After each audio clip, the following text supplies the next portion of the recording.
ফেরত আসার কারণ কয়টা? কথা বলেন না, কয়টা? এক নম্বরে আল্লাহর আয়াত আমরা অস্বীকার করব না। দুই নম্বরে আমরা প্রকৃত ইমানদার হয়ে এরপরে আসব। তার মানে বোঝা যায় দুনিয়াতে আপনার দুইটা ল্যাকিংস আছে। এক নম্বরে আপনি কৌশলে অপকৌশলে বুঝে না বুঝে আপনি আল্লাহর আয়াত অস্বীকার করে গেছেন। কথা বলেন। কিন্তু এখানে কোনো একটা বাপের বেটা থাকলে একটু হাত তোলেন যে হুজুর আমি আল্লাহর আয়াত অস্বীকার করি, আমি আল্লাহর আয়াত মানি না। কেউ আছেন এখানে? বুঝে থাকেন কথা, কিন্তু আমার ঠান্ডা মাথায় বোঝানোর জন্য বলছে, আগে ভালো করে কথা বোঝেন।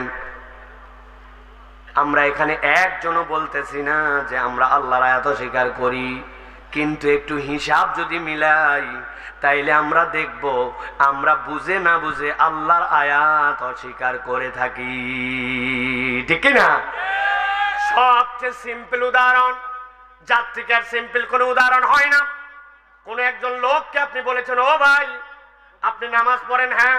নামাজের ইসলাম পছন্দ, রোজার ইসলাম পছন্দ, যাকাতের ইসলাম পছন্দ, মাঝে মাঝে উমরার ইসলাম পছন্দ, হজের ইসলাম পছন্দ।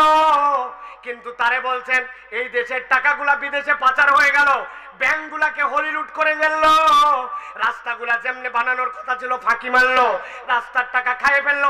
এই চোরগুলা যদি ধরা পড়ে, আসেন আমরা এই চোরগুলাকে ধরে আল্লাহর দেওয়া আইনে বিচার করি।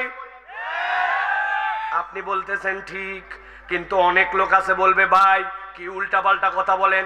সাইফুল্লাহ ভাইকে তো মনে করছিলাম কোন দলীয় বক্তা না, এখন দেখে উনি দলের কথা বলে। আল্লাহর আইনের কথা বললে আপনি দল খোঁজেন, অথচ আপনি নামাজি হাজি। এরকম মুসলমান আছে কিনা? আল্লাহর কাছে যাওয়ার পর আপনি বলবেন ফাকালু ইয়া লাইতানা নুরাদ্দু, একবার আমাকে ফেরত পাঠান। কেন ফেরত পাঠাবো? ওই দুনিয়ার থেকেই তো তুমি আসলে। বলবে আল্লাহ তোমার কাছে জানাতে চাই ওয়ালা নুকাযযিবা বিআয়াতি রাব্বিনা, আমি অনেক আয়াত আল্লাহর অস্বীকার করে আসি, এবার গেলে আমি আল্লাহর আয়াত অস্বীকার করব না।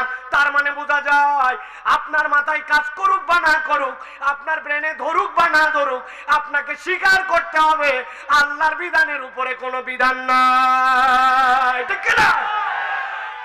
আপনি বললেও ঠিক, আপনি বললেও ঠিক, না বললেও ঠিক, ঠিক না? আপনি মানেন চাই না মানেন তাতে কি যায় আসে? এই জন্য প্রিয় ভাইয়েরা, এক নম্বর বুঝতে হবে যে আল্লাহর আয়াত কোনোটা যেন আমার দ্বারা অস্বীকারীর মধ্যে আমি না চলে যাই। আর দুই নম্বর ওয়ানাকুনা মিনাল মুমিনিন, আমি যেন আল্লাহর কাছে পূর্ণ মুমিন হিসাবে যেতে পারি।